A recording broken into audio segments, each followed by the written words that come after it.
Hello guys, welcome to my YouTube channel. मेरा नाम निधि है और आज हम डिस्कस करने वाले हैं बेड सोर के बारे में।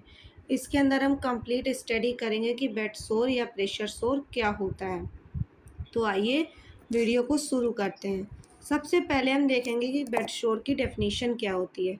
यानी bed sore is also called pressure ulcer and decubitus ulcer. It is an injury to the skin and underlying tissue that occurs when a person stay in a one position for a long time due to continuous process the blood supply to that area get reduced which lead to tissue damage। यानी bed सोर एक ऐसा wound यानी घाव होता है जो skin और अंडरलाइंग टिश्यू पर कांस्टेंट प्रेशर की वजह से बन जाता है। ये मेनली उन लोगों में होता है जो लंबे समय तक एक ही पोजीशन में बैठे या लेटे रहते हैं, जैसे बेड रिडन पेशेंट या व्हील चेयर यूजर्स। क्लियर है। जब अगर हम आसान भाषा में देखें तो जब एक जगह पर कंटिन्यूसली प्रेशर पड़ता है, स्पेशली बोनी एरियाज पे या फिर हिप्स पे या फिर हील्स पे या फिर बैक एल्बो में, तो क्या होता है, ब्लड फ्लो कम हो जाता है और टिश्यू को ऑक्सीजन नहीं मिलता। इसकी वजह से स्किन डैमेज हो जाती है और हमें बेड सोर कॉज हो जाता है। बेटा ये कुछ कॉमन पिक्चर्स हैं जो बेड सोर की हैं, जैसे कि ये पेशेंट के बटक्स एरिया में, ये हील एरिया में और ये पाम एरिया में आपको ईज़िली बेड सोर देखने के लिए मिल जाता है। कॉमन साइट्स क्या क्या होती हैं बेड सोर की, जैसे आपकी कुछ होती हैं back of the body. Back of the body में आपकी सैक्रम बोन हो गई, बटक्स एरिया हो गए, शोल्डर्स हो गए, स्पाइन हो गई या ब्लेड्स हो गए, इनमें आपको बेड सोर देखने के लिए मिल जाएगा। साइड ऑफ द बॉडी में आपकी हिप्स, लोअर बॉडी में आपके हील्स और एंकल्स बोन में, नेक और हेड एरिया में भी आपको बेड सोर देखने के लिए मिल जाएगा। आपको किन किन कारणों की वजह से बेड सोर देखने के लिए मिल जाएगा, कॉजेज़ क्या क्या हैं इसके, जिसमें से आपका सबसे मेन कॉजेज़ है प्रोलॉन्ग्ड मोबिलिटी। जब कोई पेशेंट सेम पोजीशन में लंबे समय तक लेटा रहता है तो पेशेंट के अंदर आपको बेड सोर की कंडीशन दिख सकती है।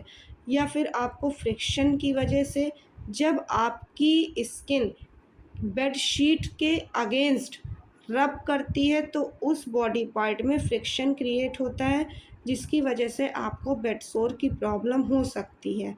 या सीयर्स की कंडीशन में, जिसमें आपकी स्किन जो है वो अपोजिट डायरेक्शन की तरफ सील्ड करती है, यानी डाउन टू बेड। क्लियर है, जिसकी वजह से आपको बेड सोर हो सकता है। मॉइस्चर की वजह से, यानी पेशेंट को स्वेटिंग होती हो, यूरिन पास आउट हो रहा हो, या फीकस जिस जगह पे बनता है, निकल पास आउट होता है, उस जगह के, यानी बटक्स एरिया की जो स्किन होती है वो बहुत सॉफ्ट होती है और ईजिली डैमेज हो जाती है, जिसकी वजह से उस एरिया में बेड सोर होने के चांसेस बहुत ज़्यादा होता है।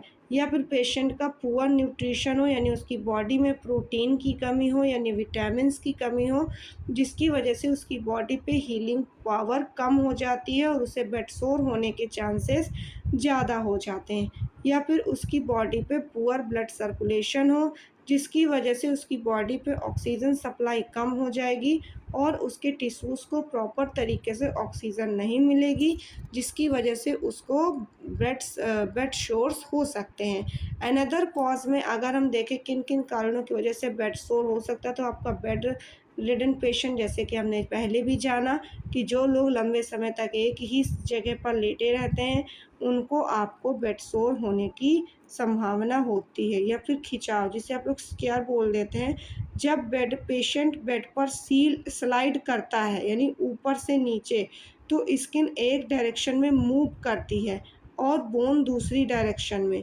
इस वजह से टिश्यू टियर हो सकता है। क्लियर है।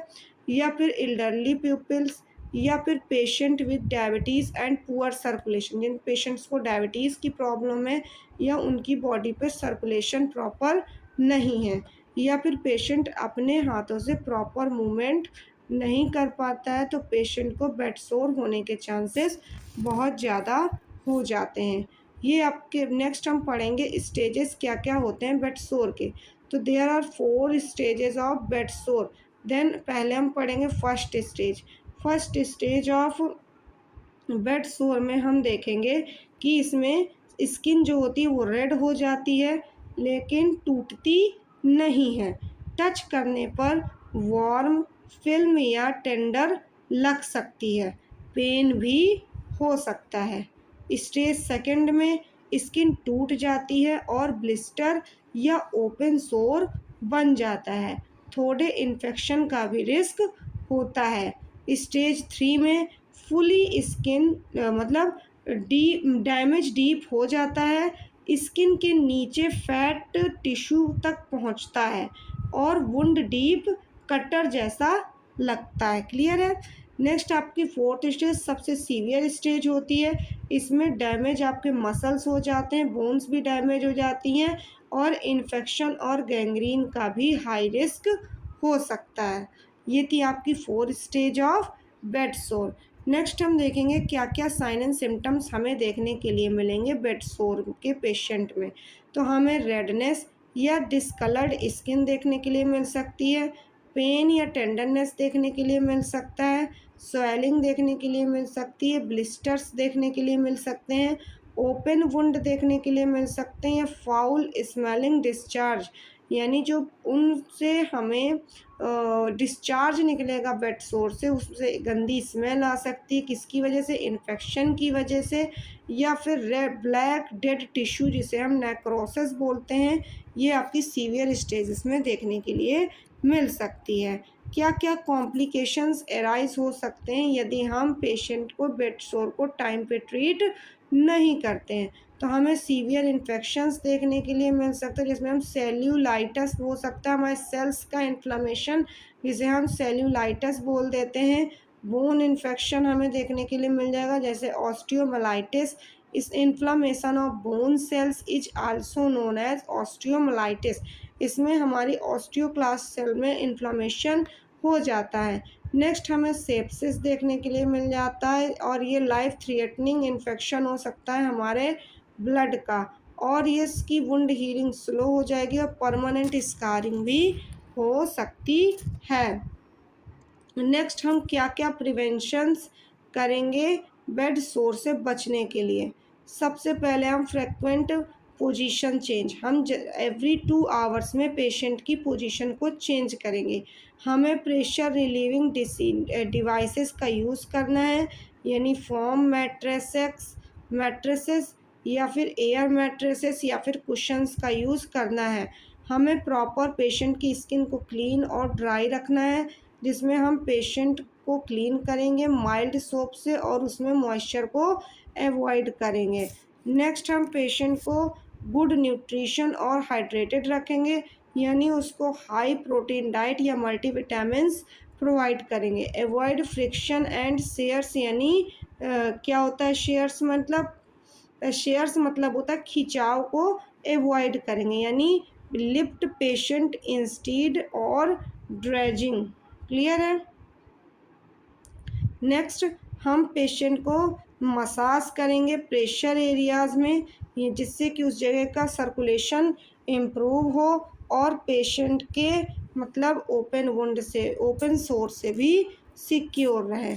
हम पेशेंट को क्या क्या ट्रीटमेंट प्रोवाइड करेंगे आइए जानते हैं। अगर स्टेज 1 से 2 चल रही है पेशेंट, यानी फर्स्ट स्टेज से सेकेंड स्टेज तक, हम पेशेंट को प्रेशर रिलीव करते हैं, स्किन को क्लीन एंड ड्राई रखते हैं, प्रोटेक्टिव ड्रेसिंग प्रोवाइड करते हैं हाइड्रोक्लोराइड फॉर्म में, और उसका न्यूट्रिशन इम्प्रूव करते हैं। अगर आपकी थर्ड और फोर्थ स्टेज चल रही है तो हम पेशेंट को डिब्राइडमेंट प्रोवाइड करेंगे। डिब्राइडमेंट यानी का एक सर्जिकल प्रोसीजर होता है डिब्राइडमेंट, जिसमें हम पेशेंट की जितनी भी डेड टिश्यू होगी उसको आप सर्जिकली रिमूव करेंगे। आप पेशेंट का इन्फेक्शन कंट्रोल करेंगे और एंटीबायोटिक्स की अगर उसको नीड है, पेशेंट के वुंड्स में इन्फेक्शन क्रिएट हो गया है, तो आप पेशेंट को एंटीबायोटिक थेरेपी प्रोवाइड कराओगे।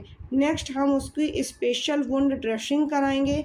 यदि कहीं ऐसी जगह पे वुंड है जहाँ पे हमें ड्रेसिंग की नीड है, तो हम पेशेंट को ड्रेसिंग करेंगे। नेक्स्ट हम सीवियर केसेस में सर्जरी करेंगे, यदि वुंड को क्लोज करने में सर्जरी रिक्वायर है तो। और हम अगर हम नर्सिंग मैनेजमेंट की बात करें, नर्सिंग मैनेजमेंट हम क्या क्या प्रोवाइड करा सकते हैं एज अ नर्स, तो हम पेशेंट का पोजीशन चेंज हर 2 घंटे में चेंज करेंगे, स्किन असेसमेंट रोज करेंगे, क्लीन और ड्राई बेडिंग मेंटेन करेंगे, यानी पेशेंट का प्रॉपर क्लीन और ड्राई बेड तैयार करेंगे, एडिक्वेट न्यूट्रिशन इंश्योर करेंगे, वुंड को ड्रेसिंग करने में एंटीसेप्टिक टेक्निक का यूज़ करेंगे।